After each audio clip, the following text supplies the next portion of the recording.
This morning is following a troubling pattern. There are reports of yet another chemical weapons attack on Sunday. We proposed a Security Council press statement condemning these attacks.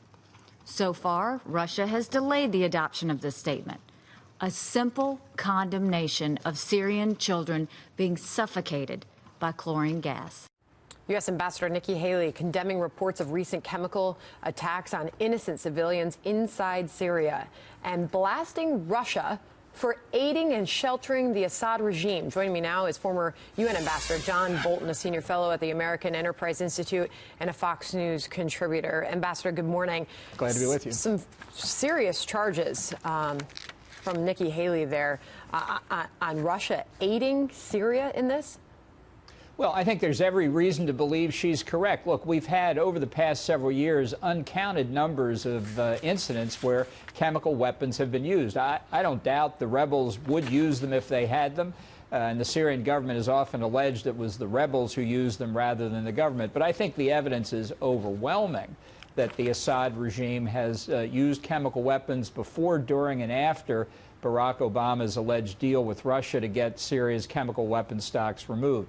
You cannot be as present in a country as Russia is in Syria, as the Obama administration allowed them to get, and as closely related to Syrian military operations as the Russians are, without being aware of this. Now, maybe the Russians are turning their eyes away and so on, but this is willful negligence if they don't know, and they almost certainly do. President Trump and his administration say that Assad's government may be developing new, more sophisticated chemical weapons.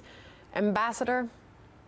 It doesn't surprise me in the slightest. Throughout all the rogue regimes around the world, chemical weapons and biological weapons are sometimes referred to as the poor man's nuclear weapon. They're easier to manufacture, easier to conceal, and obviously quite deadly. So given the Assad regime's record of persecution of dissidents, killing their own people, going back to Bashar al-Assad's regime, the father, it doesn't surprise me in the slightest. Hafiz al-Assad. And the U.S. State Department saying it's gravely alarmed by the continued allegations of the use of chlorine gas by the Syrian government.